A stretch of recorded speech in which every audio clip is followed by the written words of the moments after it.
یہ لوگ تو واقعی ہی ضرورت مند نہیں بلکہ لالچی ہیں۔ بادشاہ نے جلاہے اور اس کی بیوی سے تینوں دیگیں واپس لے لیں اور کہا، اس دولت نے تو تمہیں اور زیادہ پریشان کر دیا ہے، یہاں تک کہ تمہاری صحت بھی جاتی رہی۔ تم اس قابل ہی نہیں کہ تمہارے ساتھ کوئی بلائی کی جائے۔ جلاہے اور اس کی بیوی کا صدمے سے برا حال تھا اور دونوں بری طرح رونے لگے اور معافیاں مانگنے لگے۔ بادشاہ کا حکم تھا کہ کچھ کہہ بھی نہیں سکتے تھے۔ بادشاہ چونکہ بہت نرم دل تھا، اس نے دونوں کو اپنے پاس بلایا اور کہا، دیکھو، لالچ کو جتنا بڑھاؤ گے وہ اتنا ہی بڑھتا جائے گا، اور جتنا کام کرو گے اتنا ہی انسان خوش رہتا ہے۔ اگر تم نے اپنی سوچ کو بدل دیا تو تمہیں کوئی ضرورت پریشان نہیں کرے گی۔ انسان کو چاہیے کہ اپنے ہاتھ سے کمائی ہوئی دولت پر ہی فخر کرے اور اسی میں ہی خوش رہے۔ اس کے بعد وزیر نے بادشاہ سے کہا، حضور، اب میں آپ کو وہ لوگ دکھاؤں گا جو اصل میں ضرورت مند ہیں لیکن کسی کے آگے ہاتھ نہیں پھیلاتے دیکھا، تو ضرور دکھاؤ مجھے ایسے لوگ۔ بادشاہ نے بڑے اشتیاق سے کہا، لیکن حضور، اس کے لیے آپ کو اپنا حلیہ بدلنا پڑے گا۔ بادشاہ بڑی شان اور فخر سے بولا، سچائی جاننے کے لیے حلیہ تو کیا، اگر مجھے خود کو بھی بدلنا پڑے تو میں تیار ہوں۔ بادشاہ اور وزیر پروگرام کے مطابق کچھ روز بعد فقیروں کا بیس بدل کر شہر کے گشت پر نکل پڑے۔ راستے میں بے شمار واقعات پیش آئے۔ آخرکار ان کا گزر ایک تنگ و تاریک گلی سے ہوا۔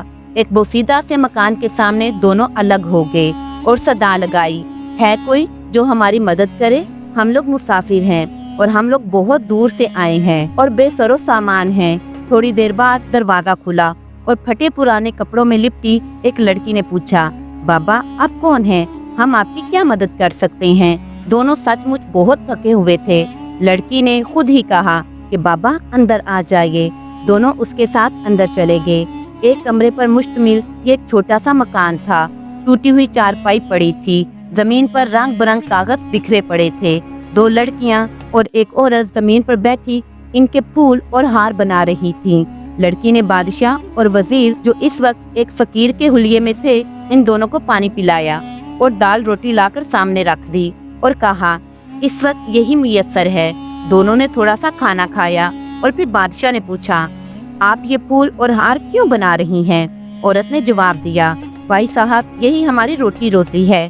میرے شوہر کا انتقال ہو چکا ہے، 3 بیٹیاں ہیں اور ہم مل کر تمام دن یہ پھول اور ہار بناتی ہیں۔ ان سے جو آمدنی ہوتی ہے اسی سے گزارا کرتے ہیں۔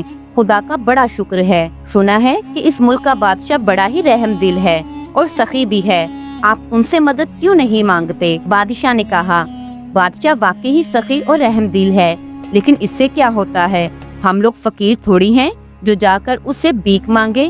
جوان بچیاں ہیں، ان کی شادی بیاہ بھی کرنا ہے۔ گھر کی بات اگر ایک بار باہر نکل جائے تو پھر واپس نہیں آتی۔ بے شک ہم روکھی سوکھی کھاتے ہیں، ہم نے تو آج تک کسی کے آگے ہاتھ نہیں پھیلایا۔ اللہ کا شکر ہے کہ عزت بنی ہوئی ہے۔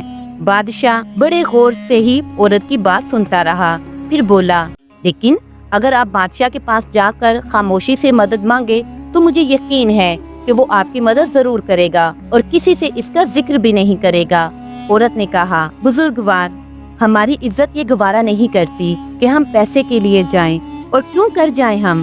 جب اللہ تعالیٰ نے ہمارے ہاتھ پاؤں سلامت رکھے ہیں تو کیوں بادشاہ سے مدد کے لیے امید لگائیں؟ اللہ ہی سب کا رازق ہے اور وہ سب کو ہی رزق دینے والا ہے، اور وہ ہم کو بھی رزق دے سکتا ہے۔ بادشاہ لاجواب ہو گیا۔ اس عورت کی باتوں نے اسے پانی پانی کر دیا۔ آج ان غریب لوگوں کے سامنے وہ کتنا بے بس تھا۔ بادشاہ وہاں سے چلنے کے لیے اٹھا تو عورت بولی، بزرگوار، آپ لوگ تھکے ہوئے ہیں، اگر چاہیں تو آرام کر سکتے ہیں۔ نہیں، اب ہم نہیں ٹھہر سکتے، ہم فقیر نہیں تو پھر آپ کون ہیں؟ ہم وہ بدنصیب ہیں جو اپنی رایا سے اس قدر غافل ہیں کہ آج تک کسی غریب کو اس کا حق نہ دے سکے۔ لالچی اور مکار لوگوں میں اپنی دولت ضائع کرتے رہے۔ آپ کی باتوں نے سچ کہا، جو خدا سب کو رزق دے رہا ہے اور جس نے مجھے تاج و تخت دیا ہے وہ آپ کو بھی دے سکتا ہے اور جب چاہے واپس بھی لے سکتا ہے، کیونکہ ہر دل میں خدا رہتا ہے۔ ہم آج بہت شرمندہ ہیں۔ اتنا سننا تھا کہ وہ عورت اور اس کی بیٹیاں ایک دم کھڑی ہو گئیں اور شرمندگی سے گردنیں جھکا دیں۔ تو بادشاہ بولا، آپ کو نادم ہونے کی ضرورت نہیں، آپ نے تو مجھے سیدھا راستہ دکھا دیا ہے۔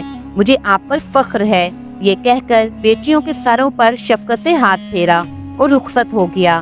واپس آ کر خدا کے آگے سجدہ ریز ہو گیا اور دیر تک روتا رہا، اور پھر وزیر سے مشورہ کر کے اپنے دونوں بیٹوں کی شادی اس عورت کی دونوں بڑی بیٹیوں سے کر دی اور ہنسی خوشی رہنے لگا۔